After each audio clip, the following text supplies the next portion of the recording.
அன்பானவர்களே, அன்பு வணக்கங்கள்.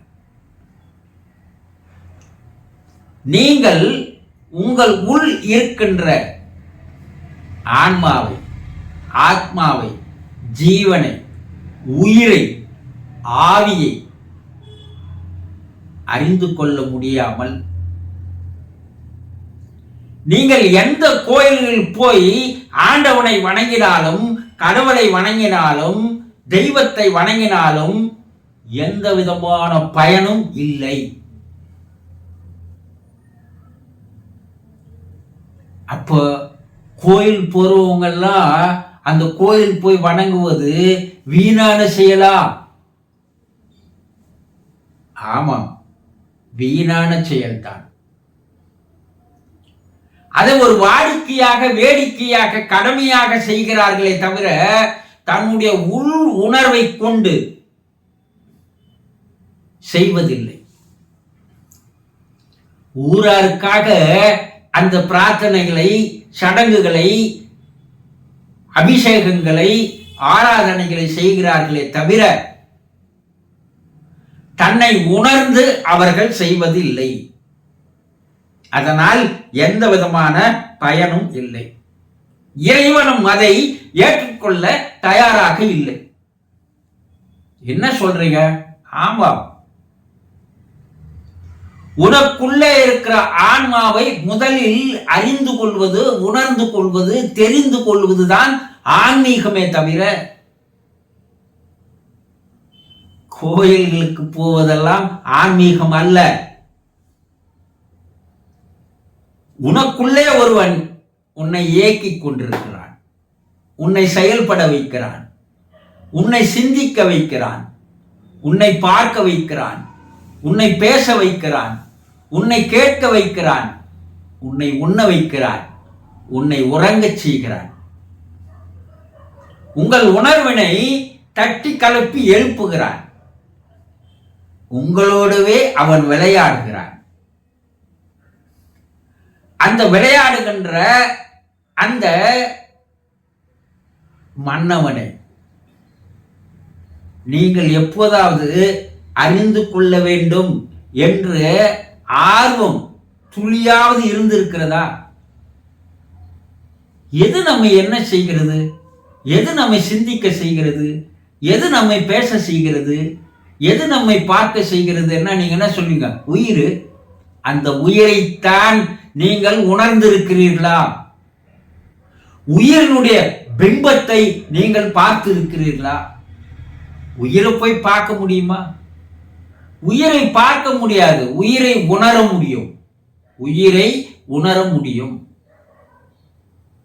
அந்த உயிர்தான் ஆத்மா, ஆன்மா, ஆவி என்று பல பெயரை வைத்து அழைக்கிறோம். ஒரு ஜீவன் உங்களுக்குள்ளே ஜொலித்துக் கொண்டிருக்கிறது, ஒளி வீசிக் கொண்டிருக்கிறது. அந்த ஆத்மாதான் பெரிய அளவில் வரும்போது, பிரம்மாண்டமான அளவில் வரும்போது அதை பரமாத்மா என்று சொல்கிறோம். கடல் ரொம்ப பெருசு. கடல் தண்ணி அதனுடைய சுவை உப்பு. நீங்க அது ஒரு சொட்டு தண்ணி எடுத்தாலும் அது கடல் தண்ணி தான். அதனுடைய சுவையும் உப்பு தான். பரமாத்மா என்ன குணங்களை, என்ன விதமான தன்னுடைய சக்தியை வைத்திருக்கிறதோ, ஆற்றலை வைத்திருக்கிறதோ, அதில் ஒரு துளி தான் நீங்கள் ஆத்மா. நீங்கள் இந்த ஒரு துளியை அறியாமல் கடலை அறிய முடியாது. உங்களை நீங்கள் உணர்ந்து கொண்டாலே இறைவனை உணர்ந்து கொண்டதற்கு சமம். கடவுளை தெரிந்து கொண்டதற்கு சமம். தெய்வம் எது என்று அறிந்து கொண்டதற்கு சமம். உனக்குள் இருக்கின்ற அந்த இறைவனை, ஆண்டவனை, கடவுளை, தெய்வத்தை, பரம்பொருளை, பரமபிதாவை நீ பூஜிக்காமல், அர்ச்சிக்காமல், அறிந்து கொள்ளாமல் எப்படி நீ போய் பரமாத்மாவை நீ அறிந்து கொள்ள முடியும்? ஒவ்வொரு கோயில்களில் ஒரு விதமான சக்தி இருக்கிறது. அந்த சக்தியே அறிந்து கொள்வதற்குண்டான திராணி உனக்குள் இல்லை. ஆனா நீ என்ன பண்ற? கோயில் கோயிலா போய் போய் போய் வர, பல வருஷமா போற.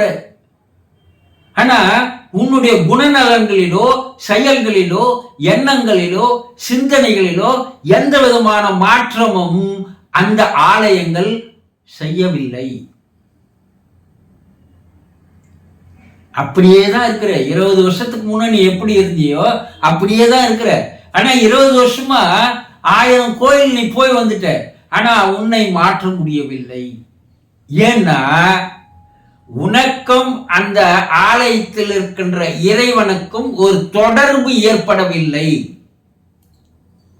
நீ அந்த தொடர்புக்கு ஏற்றார் போல் உன்னை நீ மாற்றிக்கொண்டு போவது இல்லை. அப்ப அதனால என்ன பயன்? ஒன்னும் பயன் இல்லை. தொடர்பு ஏற்பட்டால்தான் அந்த இறைவனுடைய சக்தி உனக்குள் ஊடுருவி பாய்ந்து உன்னை ஒரு மாற்றத்திற்கு கொண்டு வரும்.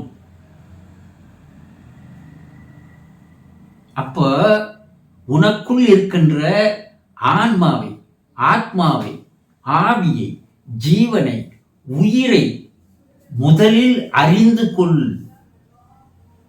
பின்பு உனக்கே அனைத்தும் தெரிந்துவிடும். எது இறைவன், எது ஆண்டவன், எது கடவுள், எது தெய்வம், எது பரம்பொருள், எது பரமசிவன், எது பரமபிதா என்பது உனக்கு உட்கார்ந்த இடத்திலேயே அனைத்தும் உனக்கு அறிந்துவிடும்.